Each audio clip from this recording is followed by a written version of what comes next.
Is it wrong of me to withhold my inheritance from my sister because she chose to be adopted? When I was 5, I lost my mother. It's not easy to forget something like that, even if you're just a kid. Most people think kids won't remember much, but that's not true for me. I remember her laugh, the smell of her perfume, and the way she tucked me in at night. Those memories are clear like they happened yesterday. After she died, it was just me and my dad, Henry, for a while. He was sad, I could tell. He tried to hide it, but I saw it in the way he looked at her pictures or how quiet he got sometimes. I missed her a lot, and I think he did too, more than he let on. But then, not even a full year after she passed, my dad started dating again. Her name was Elaine. I didn't like it, not one bit. It felt too soon, like he was trying to erase my mom or something. I know adults get lonely and need companionship, but as a kid, I didn't understand any of that. I just wanted my mom back, and seeing him with someone else made it clear that wasn't going to happen. Elaine moved in with us before I knew it. She tried to be nice, but it felt wrong. She changed things around the house, things that reminded me of my mom. Her photos started to disappear, replaced by new ones of Elaine and my dad smiling. I remember one day coming home to find my mom's favorite vase gone. Elaine had replaced it with some modern art piece that didn't fit in at all. I started to act out. I don't mean to make excuses, but I was just a kid who lost his mom and didn't know how to deal with it. I'd throw tantrums, refuse to listen to Elaine, and get into trouble at school. My dad didn't know what to do with me. He was struggling too, trying to handle his grief and a son who was falling apart. He would tell me we needed Elaine, that she made things easier and that I'd understand when I was older. But I didn't want to understand. I wanted things to go back to how they were, with just me and my dad, and my mom's memory in every corner of our home. That's how it started, the whole mess of me, my dad, and Elaine. It wasn't just about missing my mom anymore. It was about feeling like I was being replaced, like my dad was trying to create a new family that I didn't fit into. I felt lost and angry, and no matter how much they tried to make it seem like everything was okay, it wasn't. Not for me. Not then. When I was 7, things changed a lot at home. My dad decided to marry Elaine and it was tough for me. I remember feeling upset every time I saw Elaine changing things around the house. It was as if with every new piece of furniture she brought in, a memory of my mom was being pushed out. My dad seemed to be doing better with Elaine around.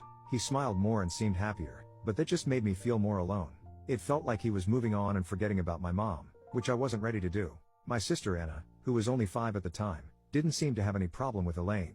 She was too young to really remember our mom, so for her, having Elaine around was just fun. She would laugh and play with her, and it hurt to watch. I couldn't understand how she could accept Elaine so quickly. Didn't she miss our mom like I did? Elaine tried to connect with me. She would offer to play games or take me out, but I always said no. It wasn't that I hated her, I just didn't want anyone to take my mom's place. Every time Elaine tried to be nice to me, it felt like I was being disloyal to my mom. My dad started to get frustrated with me because I wasn't warming up to Elaine. He would tell me she was trying hard and that I should try to be happy for him. But I couldn't just pretend everything was fine. My mom's absence was still too big for me, and I didn't want anyone else to fill it. Over time, the house began to change. Pictures of my mom were taken down and replaced with new ones of Elaine and our family. Her things were packed away to make room for Elaine's stuff. It felt like I was the only one who remembered what our life was like before Elaine came.